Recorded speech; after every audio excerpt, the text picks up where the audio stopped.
উপদেষ্টার পদক্ষেপ চায়নি, বরঞ্চ প্রথম দিন থেকেই এই সরকারকে সর্বাত্মক সহযোগিতা করে আসছে। নিরাপত্তা উপদেষ্টা এবং আর দুইজন ছাত্র উপদেষ্টা যাদের কারণে এই সরকারের নিরপেক্ষতা ক্ষুণ্ণ হচ্ছে, তাদেরকে বাদ দেওয়ার জন্য আমরা আজকেও লিখিত বক্তব্য আমরা দিয়েছি, মুখেও বলেছি। সেই আশ্বাস ওনারা দেখবেন, আমরা আমাদের বক্তব্য দিয়েছি। রাজনৈতিক নেতা তার জনপ্রতিনিধিত্বের একটা দাবি নিয়ে তিনি একটা অবস্থান নিয়েছিলেন, আবার আরেকটা গুরুত্বপূর্ণ জায়গায় আরেকটা দাবিতে আরেক দল অবস্থান নিয়েছিলেন।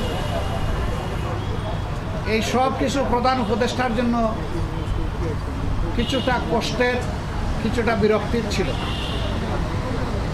যার কারণে তিনি তার দায়িত্বের ব্যাপারেই পুনর্বিবেচনা করবেন এইরকম একটা অভিব্যক্তি তিনি প্রকাশ করেছিলেন, কিন্তু কার্যত এটা অফিসিয়ালি সামনে আসেনি। আমরা বলেছি দুইটা বিষয় স্পষ্ট করা দরকার। একটা, নির্বাচনটা কখন হবে, আপনি যে সময়সীমা দিয়েছেন এর ভিতরেই জনগণের কোনো ধরনের বড় ভোগান্তি না হয়ে একটা কমফোর্টেবল টাইমে এই নির্বাচনটা হওয়া উচিত আমরা মনে করি। মোহাম্মদ ইউনূস বা এই সরকার নয়, সেই সময় যারা আমরা আন্দোলন করেছিলাম, ফ্যাসিবাদ বিরোধী রাজনৈতিক দলের নেতৃবৃন্দ সকলেই কিন্তু সেই প্রতিশ্রুতি জনগণের কাছে ব্যক্ত করেছিল যে একটা নতুন বাংলাদেশ এবং সেটি সংস্কারের মধ্য দিয়ে এই নতুন বাংলাদেশ পাওয়া সম্ভব। সেই নতুন বাংলাদেশের প্রতিশ্রুতি থেকে কোনো পক্ষ সরে আসছে বলে ডক্টর মোহাম্মদ ইউনূসের মনে হচ্ছে এবং ওনাকে চাপ প্রয়োগ করে বিভিন্ন দাবি আদায়ের চেষ্টা চলছে। এর ফলে আসলে এইভাবে ওনার পক্ষে কাজ করা সম্ভব নয় এবং সংস্কার বা পরিবর্তন আনা সম্ভব নয়।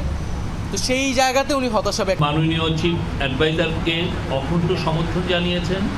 তারা বলেছেন তার নেতৃত্বে তাদের আস্থা আছে, পদত্যাগের বিষয়টা উনি ভাবছেন।